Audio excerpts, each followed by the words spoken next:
पहली बार ये कर रहे हैं और पहली बार ज्योतिष करना बड़ा मुश्किल होती है। मुझे तो विरासत में मिला हुआ है ना।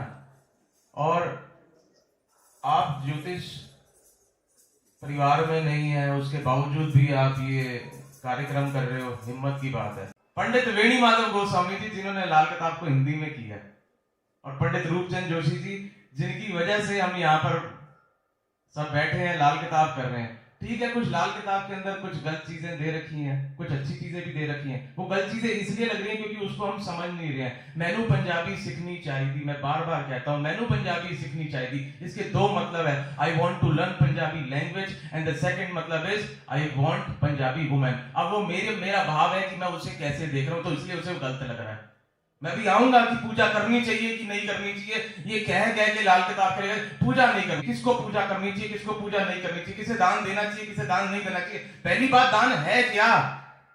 मेरा सनातन धर्म दान के लिए क्या कह रहा है? लाल किताब इज रिफाइंड फॉर्म ऑफ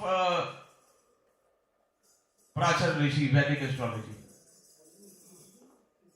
और यहां पर स्वामी जी बैठे थे, उनको प्रणाम। भाई राकेश डागर जी, आपको प्रणाम। हमारे लाल किताब को हिंदी में सबसे पहले ब्रिजमोहन सेकरी जी लेके आए, पर वो जिस तरीके से लेके आए वो एक बहुत बढ़िया चीज है। पर जो मेरे पिताजी ने किया, लिप्यांतरण किया, उसकी लिपि चेंज की, तो मैं ब्रिजमोहन सेकरी जी को प्रणाम करता हूं, क्योंकि ये लाल किताब के हमारे अभिभावक हैं, हमारे बड़े हैं। हमें अपने बड़ों का आशीर्वाद देते रहना चाहिए। और बाकी जितने यहाँ मेरे भाई, मेरे बहन, मेरे बराबर के बैठे हैं, आप सबको मैं दंडवत प्रणाम करता हूँ, क्योंकि अगर आप लोग ही नहीं होगे तो हम लोग कहाँ जाएंगे? हम बोलेंगे किससे? कमरे में शीशे के सामने बोलेंगे क्या? वक्ता सोचता है मैं बड़ा विद्वान हूं, वक्ता विद्वान नहीं होता, श्रोता ज्यादा विद्वान होता है। मेरे पिताजी मेरे से कहते थे, अब यहाँ से लाल किताब चालू करता हूँ और वैदिक एस्ट्रोलॉजी पे भी मैं आऊंगा, मैं कृष्णा मूर्ति के ऊपर भी आऊंगा। ये नाक जो है बृहस्पति की और जो टिप है ये बुध का है। तो मेरे पिताजी कहते थे कि जब मंदिर में जाओ या किसी विद्वान के पास जाओ तो 2 जूते उतार के जाने चाहिए। मंदिर में जाओ तो आप, क्योंकि मैं इस समय में चाहूंगा जो भी आप आओ, आप जूते उतार के, ये व्यास गद्दी है, मत लेके आओ जूता यहाँ पे, मैं क्षमा चाहूंगा आपसे। कोई भी आए जूता उतार के आइएगा, शर्म मत कीजिएगा, बाद में हाथ धो लीजिएगा अपने। मंदिर जाएंगे तो हमें जूते उतार के ही जाना पड़ेगा।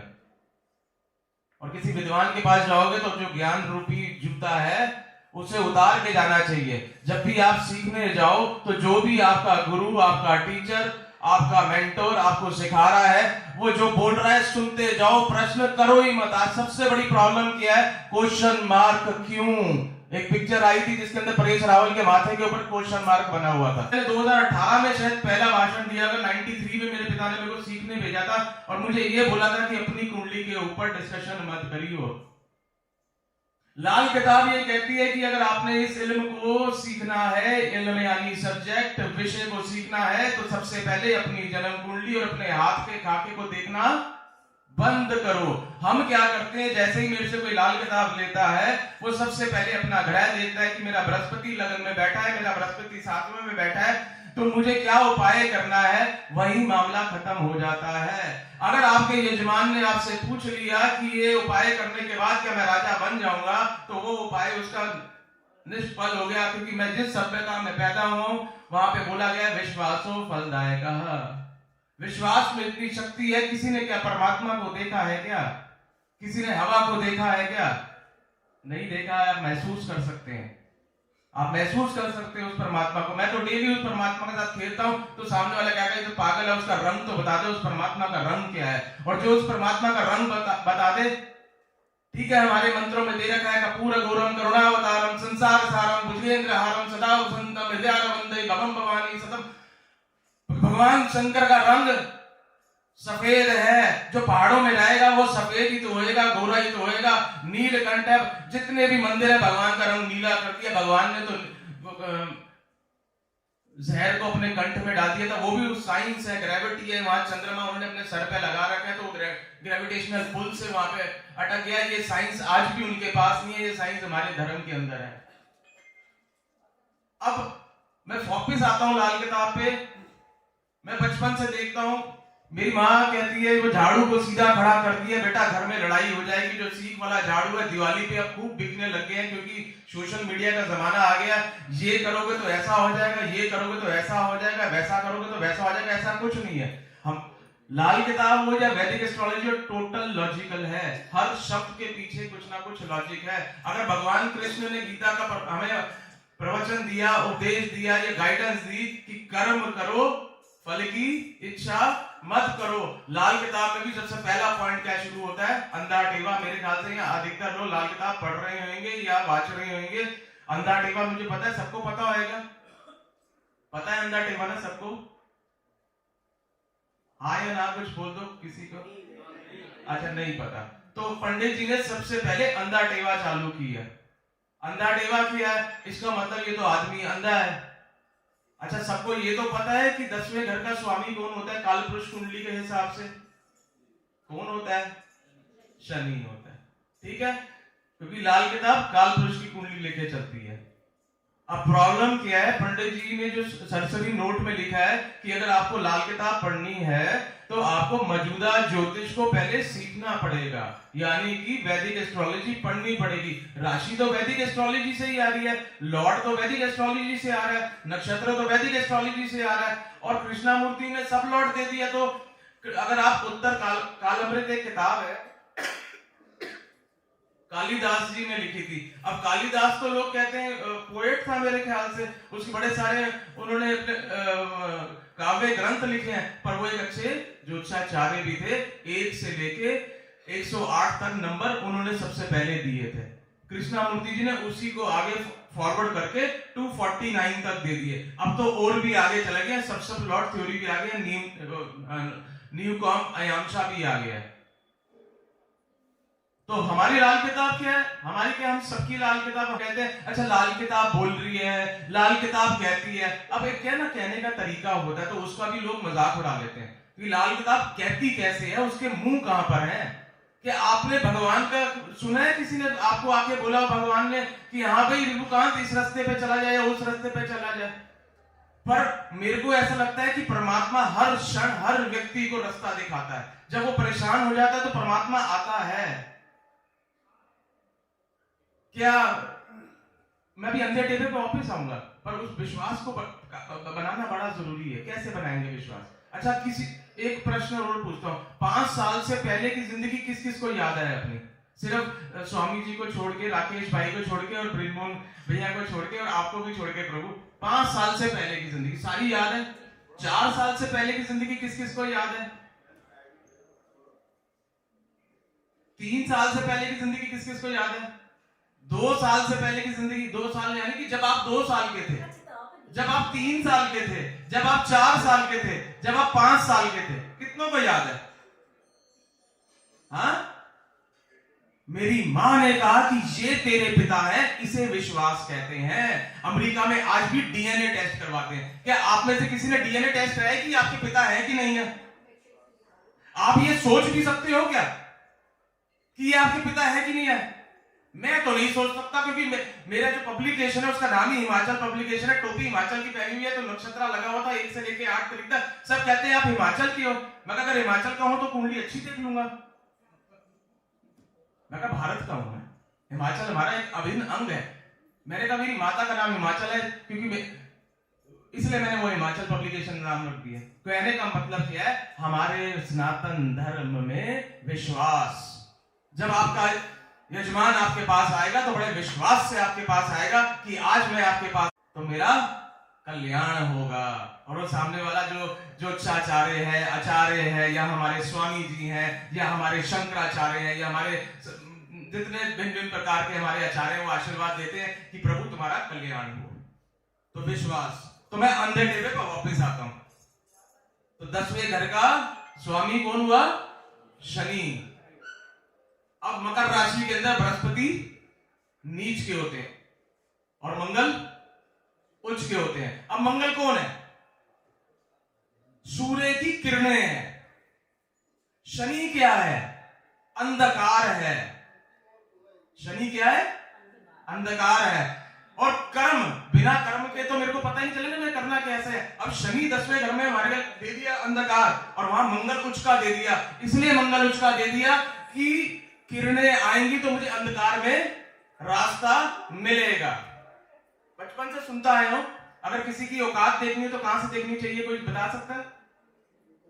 जूते से। अंकल तो बता सकते हैं ना, मेरे को अंकल से नहीं पूछना ना। अंकल से तो हमने प्रश्न पूछ के उनसे सीखने हैं कि अंकल जो बोलेंगे वो हमारे लिए फाइनल है।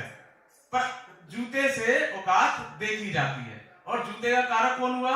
शनि। जूते का कारक कौन हुआ? शनि। ठीक है, तो पहली बात तो ये आ गई, इसलिए पंडित ने लिया अंधा टेवा वहां पे कि बृहस्पति अगर अकेला बैठा हो नीच का, अकेला बैठा हो नीच का, क्योंकि बृहस्पति नीच का, बृहस्पति नीच का वहां क्यों लिया है? क्योंकि बृहस्पति आध्यात्मिक है। चौथे घर में उच्च का लिया, 10वें में नीच का ले लिया। अब वहां पे मैं भौतिक समाज में रह रहा हूं, अगर वहां पे आध्यात्मिक आएगा तो सिस्टम खराब हो जाएगा ना। अगर मैंने भगवा धारण कर लिया, मुझे ग्रस्त छोड़ना पड़ेगा कि नहीं छोड़ना पड़ेगा? पहले जो साधु संत होते थे, गोसाई नारायण दास बेड़े बनने थे कारज रास। ये हमारे गोसाई चिन्नौट का गोसाई सिद्धि गद्दी है। तो जब आप संन्यास ले तो शहर में एंटर नहीं करेंगे, पर देश काल परिस्थिति के हिसाब से आप सिस्टम चेंज हो गया। इसलिए बृहस्पति को वहां नीच लिया। चंद्रमा अगर अकेला बैठा हुआ है तो अंधा टेवा हो गया। अंधा टेवा का मतलब ये नहीं कि आप अंधा हो गया, दैट मीन्स कि आपका विजन नहीं है, आप चीजें ढंग से प्लान आउट नहीं कर पा रहे, किसी से आप राय नहीं ले रहे हो, किसी से आप डिस्कशन नहीं कर रहे हो। घर के अंदर जैसे मेरे घर वाले कहते हैं, यार रिभु कांत किसी से पूछता नहीं है, जो इसने करना है वो करना ही करना है इसने। हालांकि मेरा अंधा टेवा नहीं है। और 2 शत्रु प्लैनेट 10th हाउस में बैठ गए तो पंडित जी ने अंधा टेवा दे दिया। तो नजर का कारक कौन हुआ? शनि। नजर का कारक कौन हुआ? शनि। एक आंख सूर्य की, दूसरी आंख चंद्रमा की, और पूरा जो नजर है वो शनि। सारा खेल 10th हाउस, वैदिक में भी जाओ तो 10th हाउस सबसे ज्यादा स्ट्रांग है। आपके पास जितने भी लोग आएंगे वो 10th हाउस के तो क्वेश्चन लेके आएंगे सबसे पहले कि profession profession profession profession. 10th house, we have to decide this profession बचपन से। तो नजर, मुझे नजर लग गई, तो इसका मतलब नजर किससे लग रही है? शनि से। तो शनि डिसाइड करेगा कि आपको नजर लगेगी कि नहीं लगेगी। अब लाल किताब में एक अच्छी चीज और दे दी। वैदिक एस्ट्रोलॉजी यहां कितने लोग सीख रहे हैं या कर रहे हैं? सारे कर रहे हैं ऑलमोस्ट। वैदिक में भी हर भाव का कारक होता है। चंद्रदेव जी गलत तो नहीं कह रहा ना? Very good. तो छठे घर का और 12वें घर का कारक कौन है वैदिक एस्ट्रोलॉजी में? जोर से बोलना मेरे भाई। कुर्ता तेरा बहुत अच्छा है और तुझे माला है तेरे पे बहुत अच्छी लग रही है कसम से। नाम लेके, तेरा नाम क्या भाई? गौरव। गौरव, पूरा नाम बताते हैं बेटा। बहुत बढ़िया, मतलब आप तो पहाड़ से हो ना, बहुत बढ़िया। तो छठे भाव का शनि और 12वें घर का शनि। अब हुआ तो सर राहु रह गया और धड़ क्या रह गया? केतु रह गया। अब शनि पूरा सांप है, शनि पूरा सांप है। सर ले लिया राहु ने, धड़ ले लिया केतु ने। अब लाल किताब ने थोड़ा सा सिंपल कर दिया कि छठे का और 12वें का शनि नहीं लेना, क्योंकि सारी कुंडली 6-12 में फंसी हुई है। कैसे फंसी हुई है? 12वां घर आकाश है और राहु का पक्का घर दे दिया। वहां पे पक्का घर शब्द बोल दिया, वैदिक में कारक बोल दिया, इंग्लिश में सिग्निफिकेटर बोल दिया। फर्क क्या है? भाषा का ही तो फर्क है। 3 आंखों का मालिक अजलाई फसल, 3 आंखों का मालिक अजलाई फसल। अरे क्या बोल दिया इस आदमी ने, तो उर्दू बोल रहा है, इसने मुसलमान धर्म ग्रहण कर ली। अरे भाषा को तो छोड़ दो, हर 4 कोस पे भाषा बदल जाती है, हर 4 कोस पे भाषा बदल जाती है। मेरे पिता कहते थे अगर तेरे को कहीं से कुछ ज्ञान मिल जाए वो तेरा गुरु है, ले ले। किसी किताब से एक फला देश में मिल जाए ना, वो किताब सार्थक हो गई। उस ऑथर ने कितनी मेहनत से किताब लिखी होगी, लोग उसको चोरी करके छाप देते हैं, उसको कुछ तो श्रेय दे दो, उसे गाली देते हैं कि नहीं इसने तो ये किया, इसने ये किया, इसने ये किया। अगर ब्रिजमोहन अंकल ने किताब किया तो उनको श्रेय करो, उन्होंने मुश्किल से वो किताब की होगी, पर श्रेय नहीं देंगे। वेणी माता गोस्वामी ने मुश्किल से चोरी करी, हम तो कह रहे हैं, हम तो चोड़े ने कह रहे हैं, लिप्यांतरण करा है। अगर रूपचंद जोशी जी ने कोई मेहनत करी है, उन्होंने कोई ग्रंथ लिखा है तो उसे श्रेय दो। अगर मानसागरी लिखी गई है तो उस मानसागरी के बारे में बकवास मत करो। मेरी पहली किताब पता है कौन सी थी? मेरे को आज भी याद है, मैंने 93 में खरीदी थी। सुगम ज्योतिष, गुपेश कुमार ओझा, मोतीलाल बनारसी दास। दी बेस्ट बुक है, वो पढ़नी चाहिए। मैं डेली गुपेश कुमार ओझा जी को प्रणाम करता हूं कि प्रभु आपकी वजह से आपने जो मुझे किताब तो बोली पिताजी ने थी मेरी, पर मैंने वो पढ़ी। तो वापिस आ जाते हैं अपने अंधे टेबे पे। तो नजर का कारक, जूते का कारक कौन हुआ? शनि। और राहु प्लस केतु जो है उसके दोनों एजेंट हैं। और लाल किताब में एक बड़ी सिंपल चीज और दे दी, क्या? कि राहु और केतु मिल जाएंगे तो क्या बन जाएगा? शुक्र। और शनि शुक्र का आशिक है। अब शुक्र के काम क्या क्या है? Wine, women, wealth. Wine, women, wealth. अब लोग क्या है, भौतिकवाद को डिफाइन करूं, सेक्स का शब्द बोलते ही ना लोग कहेंगे क्या बोल रहे हैं ये आदमी, है ना राहुल? घबराते हैं बात करते हुए। पर वो जो कामसूत्र ग्रंथ लिखा, मैं स्वामी जी जो अपने दादाजी का थीसिस अभी ना मैं हिंदी में कर रहा हूँ, 171 पेज मेरे ट्रांसलेट हो गए। पहला थीसिस ज्योतिष का जो भारतवर्ष में छपा था वो जल्दी आप लोगों को दूंगा। 3-4 किताबों पे काम कर रहा हूँ। तो जब आप थीसिस लिखते हो ना, बिब्लियोग्राफी लिखनी पड़ती है कि आपने किस किस किताब से रेफरेंस लिया है और उस श्लोक का रेफरेंस देना पड़ता है, तब थीसिस कंप्लीट होता है। तो राकेश भाई, उसमें मेरे दादाजी ने एक ग्रंथ लिया हुआ था, उसका नाम था कामसूत्र। भाई शुक्र देखते ही ना, सिर्फ कुंडली देखा, मंगल शुक्र इकट्ठा है, ये तो कैरेक्टरलेस है। अरे राहु शुक्र इकट्ठा है, ये कैरेक्टरलेस है। ऐसा नहीं है, गलत। तो शनि से आप शुरू हो गए, तो पंडित जी ने अंधा टेवा इसलिए लिया कि अगर आपका 10th हाउस बिगड़ेगा तो सबसे पहले शनि बिगड़ेगा, शनि के बिगड़ते ही आपका राहु और केतु बिगड़ेंगे, राहु और केतु के बिगड़ते ही आपका शुक्र बिगड़ेगा।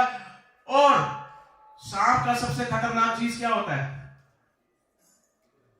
जिसके बिना उसकी वैल्यू नहीं है, क्या है? जहर। अगर उस सांप के अंदर जहर नहीं है तो उसका क्या होता है? नहीं, वो डांस करने के काम आता है ना,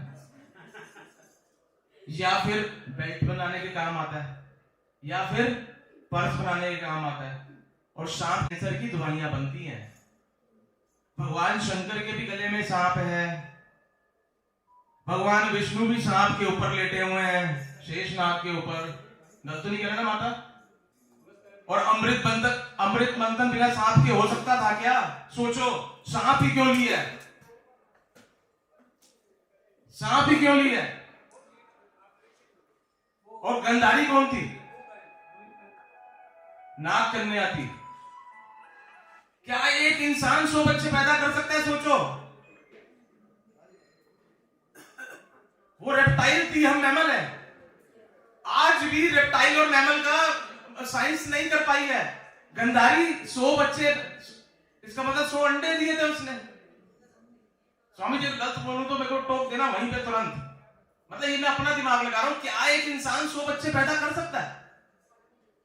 पॉसिबल नहीं है। तो कहने का मतलब ये है, आपकी जिंदगी में शनि एक बहुत इंपॉर्टेंट प्लेनेट है। अगर आपने अपना शनि ठीक नहीं रखा तो आपका शनि तो खराब होएगा ही, राहु केतु खराब होंगे, साथ में शुक्र खराब होगा। जो जहर आपने बोला है ना, कहते सांप का कांटा बच सकता है, मंगल बद का कांटा नहीं बच सकता। आप समझो, जहां शनि से आप शुरू हुए, राहु केतु पे पहुंचे, उसके बाद शुक्र पे आए, पहुंचे कहां पर? मंगल बद पे। और मंगल का पक्का घर कौन सा है? चलो, मंगल का कारक कौन सा है वैदिक एस्ट्रोलॉजी के हिसाब से? गौरव बोल रहा है, तेरे को तो पूरा ज्ञान है यार, बोला। मंगल का कारक मतलब कौन सा घर मंगल का कारक है? हाँ, थर्ड हाउस। छठे पे भी आ जाऊंगा, थर्ड हाउस है ना, राइट। अंकल तो गुरु है हमारे, है ना? उनसे अगर मैंने ये पूछ लिया तो ये मेरी क्या कहेंगे उसे? उद्दंडता। मतलब हिंदी मेरी थोड़ी, हिंदी इंग्लिश सब बेकार है, ठीक है। थर्ड हाउस किसका है? मंगल का। अब काल पुरुष के हिसाब से और राशि कौन है? उसका स्वामी कौन है? Very good. और छठा घर आपने बोला, छठे घर का राशि कौन है? अगेन बुध। Very good. अब फिर किसी का नाम लेना नहीं चाहिए। स्वामी जी प्रॉब्लम ये है कि हम ना किसी का नाम लेते हैं ना तो अब अपने ग्रह खराब कर देते हैं। मेरे पिताजी ने एक बात और बोली, राकेश भाई, मैं जातिवाद में विश्वास करता हूं, मेरे लिए जाति कुछ भी नहीं है। धर्म जिस चीज को धारण किया जाए वो धर्म है, और धर्म इंसानियत है। मैं ब्राह्मण कुल में पैदा हुआ, राकेश भाई क्षत्रिय कुल में पैदा हुए, या वैश्य धर्म में हमारे क्या कहते हैं चंद्रदेव महाराज जी बैठे हुए, या शूद्र धर्म में कोई व्यक्ति पैदा हुआ है, वो सब बेकार की बातें हैं, उसमें जाना ही नहीं चाहिए। कोई ऐसी बात नहीं बोलनी चाहिए जिससे कोई पंथ, जाति, धर्म के बारे में बुरा लगे। लाल किताब कहती है किसी की बदखोई नहीं करनी है, किसी की निंदा नहीं करनी है, किसी की बुराई नहीं करनी।